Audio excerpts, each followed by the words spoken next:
Hey everyone, it's Justin. This week we're talking about the do's and don'ts for senior review requested bloggers. I can't tell you how many times I've tried to film this video this morning simply because everything that's been talked about previously this week is pretty much everything I can think to cover. There's not really much to branch off past what's been mentioned before. Making sure to personalize emails, don't send multiple emails in a day or in a week if you don't hear back from somebody, because it might just be they don't have time to reply right now, or they're just not interested. It's not something to take personal. It's just that a lot of the times if we get generic emails and stuff that aren't addressed to us, that aren't a book we'd like to read, we just won't reply to them. I mean, that's how I do it.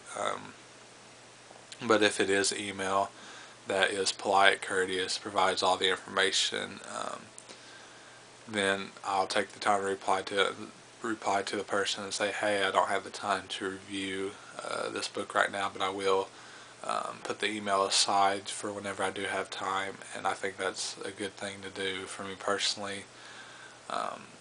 But I know it's all different for each blogger, because simply right now I don't have the time to review many requests like that, and I don't outside of authors that I've worked with before, publishers that I worked with before. It's just simply a matter of time and making sure I have the time to devote to each book equally. And I just feel like if I was to accept every request that I got, I'd be completely overrun and not have time for anything else. And I don't want to really get to that point, so I just don't really accept many past what I've already worked with before. But for many bloggers starting out, it's a great resource to kind of get their foot in the door, and I think it's great helping out indie authors, especially if they take the time to make sure it's a book that you'd want to read, and personalize the email for you. I think it's great helping them out. And I mean, even small publishers will sometimes contact bloggers that are starting out, and I think that's great too. But with having been doing it for a while, I just don't have the time to accept all the reviews that I get, because I get tons of emails each week from different indie authors and stuff about books. And like I said, while I do take the time to reply back to some of them that do provide everything I like to see, is again, it's just a matter of having the time. But yeah, like I said, there's not really much more that can be added to this conversation. I think that's one of the downfalls of coming this late in the week.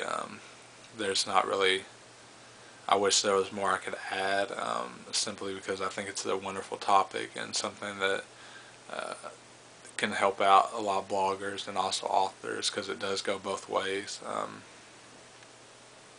But one thing I would suggest doing is making sure to check back at the previous videos for this week. There is a lot of great stuff covered in their videos, and I would suggest checking that out. But yeah, other than that, that's all I really have to add to this discussion this week. I wish there was more, but there's just not, this late in the week, there's just not really that much more to add. But yeah, I would love to hear in the comments what you like to look for and stuff. And like Evie was saying in her video, you can leave suggestions for topics and stuff you'd like to see us cover in the comments, and we'd make sure to look through them and see which ones we like, because we'd like to cover things you want to hear us talk about. So make sure to leave that in the comments. And yeah, that does it for me this week, so make sure to go check back at all the previous videos and leave your comments, and I'll see you next week.